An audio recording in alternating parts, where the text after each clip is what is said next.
सुबह से कविता का मन बहुत घबरा रहा था। भैया माँ से हर रविवार बात कराते हैं, पर पिछले 2 रविवारों से भैया ने यह कहकर बात नहीं कराई कि माँ आजकल सत्संग में जाने लगी है, तो उस समय घर पर नहीं होती। आज सोमवार है, पर कविता का मन ऑफिस में भी नहीं लग रहा। बार बार माँ का उदास चेहरा उसकी आंखों के आगे घूम जाता है। जब वह पिछली बार भारत गई थी, तो नई नवेली भाभी की तेज तर्रार तेवर और उसके आगे घिघियाती माँ की निरीह आंखें उसे आज भी याद है। कविता एक मध्यम वर्गीय परिवार में पली बढ़ी। माँ और पिताजी मिडिल स्कूल पास थे। पिताजी किराने की दुकान चलाते थे, पर अपने बच्चों को खूब पढ़ाना चाहते थे।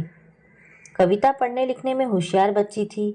बड़े भाई रवि का मन पढ़ाई में ज़्यादा ना था, तो वह पिता की छोटी सी किराने की दुकान संभाला करता। अचानक एक दिन हृदयाघात से पिता चल बसे। कविता और रवि ने बहुत मुश्किल से माँ विभा जी को संभाला। कविता की भी अच्छी नौकरी लग गई। साथ काम करने वाले राजीव के साथ धीरे धीरे दोस्ती बढ़ी और फिर दोनों को लगा कि एक दूजे के लिए ही बने हैं और उन्होंने शादी करने का फैसला कर लिया। राजीव को अमेरिका में जॉब मिल गई। शादी के बाद कविता भी वहीं चली गई और 2 महीने बाद उसे भी अमेरिका में जॉब मिल गई। दोनों अपनी गृहस्थी में खुश थे। एक दिन माँ ने खुशखबरी दी कि भैया की शादी पक्की हो गई है। लड़की का नाम रीता है। भाभी उनके किसी दोस्त की बहन थी, जिन्हें भैया पसंद करने लगे थे, इसलिए माँ ने खुशी खुशी रजामंदी दे दी। शादी के समय कविता गर्भवती थी, इसलिए भारत नहीं आ सकी। शादी के अगले दिन माँ ने उसे फ़ोन पर अच्छे से संपन्न हुए सारे वैवाहिक कार्यक्रमों के बारे में गदगद होकर बताया। माँ चांद सी सुंदर बहू पाकर बहुत खुश थी। वो कविता से कहती, अब बहू के आने पर ऐसा लगता है जैसे तू वापस आ गई। घर में रौनक हो गई है।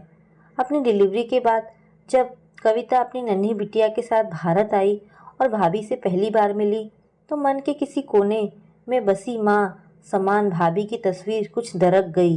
यूँ तो भाभी कविता से बहुत मीठा व्यवहार करती थी, पर सब दिखावटी सा लगता था और खासकर माँ के प्रति रीता भाभी का व्यवहार देखकर कविता को अच्छा नहीं लग रहा था। भाभी कविता के सामने तो माँ से अच्छे से पेश आती थी, पर कविता के पीठ पीछे माँ से बात करते वक्त भाभी की आवाज़ बड़ी कर्कश हो जाती थी, जो जाने अनजाने कविता के कानों में पड़ गई थी और माँ भी भाभी से डरी डरी सी रहती थी। एक बार कविता ने माँ से पूछा भी, माँ क्या आप यहाँ खुश हो? भाभी का व्यवहार आपके साथ कैसा है? तब माँ ने कहा, बेटा अब वह नई नई आई है, हमें भी तो उसे थोड़ा समय देना चाहिए और मैंने उसे अपनी बेटी ही माना है। वह भी कभी न कभी मुझे अपनी माँ के समान ही मान लेगी। कविता ने माँ से वादा लिया, यदि कोई भी परेशानी होगी तो बेझिझक कविता को बताएंगी। माँ ने मुस्कुराकर कविता के गाल थपथपाए और कहा, बेटा तू तो अपनी गृहस्थी पर ध्यान दे। बेटियां ससुराल में खुश रहें तो माँ बाप तो वैसे ही गंगा नहा जाते हैं। मेरी देखभाल के लिए तेरा भाई भाभी तो है ही न बिटिया। कविता वापस अमेरिका आ गई। कुछ दिन बाद भैया के मोबाइल से माँ का फ़ोन आया। बोली कि उनका फ़ोन ख़राब हो गया है, तब वो भैया के फ़ोन से ही बात किया करेंगी। भैया के फ़ोन से हर रविवार कविता की माँ से बात हो जाती थी। सब ठीक चल रहा था। 2 साल का समय ऐसे ही पंख लगाकर उड़ गया। अब जब पिछले 2 रविवार से माँ से बात नहीं हुई, तो कविता का दिल घबरा उठा। भाभी का नंबर भी स्विच ऑफ आ रहा था। उसे लगा बुढ़ापा है, हो सकता है माँ की तबीयत ज़्यादा खराब हो और भैया भाभी उसे परेशान न करना चाहते हों। ये सोचकर उसकी आंखें नम हो गई। उसने तुरंत माँ की इकलौती और सबसे पुरानी सहेली सुभद्रा मौसी को फ़ोन लगाया। सुभद्रा मौसी के हालचाल पूछकर कविता ने माँ के बारे में अपनी चिंता जाहिर की। सुभद्रा मौसी ठंडी सांस लेकर बोली, विभा ने किसी को भी बताने से मना किया था, पर तू परेशान है इसलिए बता रही हूँ। तेरे भाई भाभी ने विभा को वृद्धाश्रम भेज दिया है। रवि कह रहा था कि माँ अपने हम उम्र लोगों के साथ वहाँ खुश रहेगी और घर में भी कलह नहीं होगा।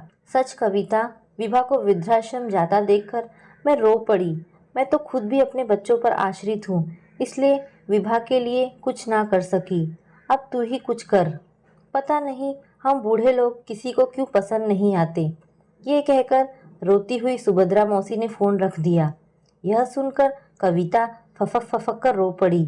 जब कुछ देर रोकर अपने आप को संभाला तो तुरंत भैया को फोन लगाकर खूब खरी खोटी सुनाई और बोली, मैं अगले हफ्ते आकर माँ को अपने साथ ले जाऊंगी।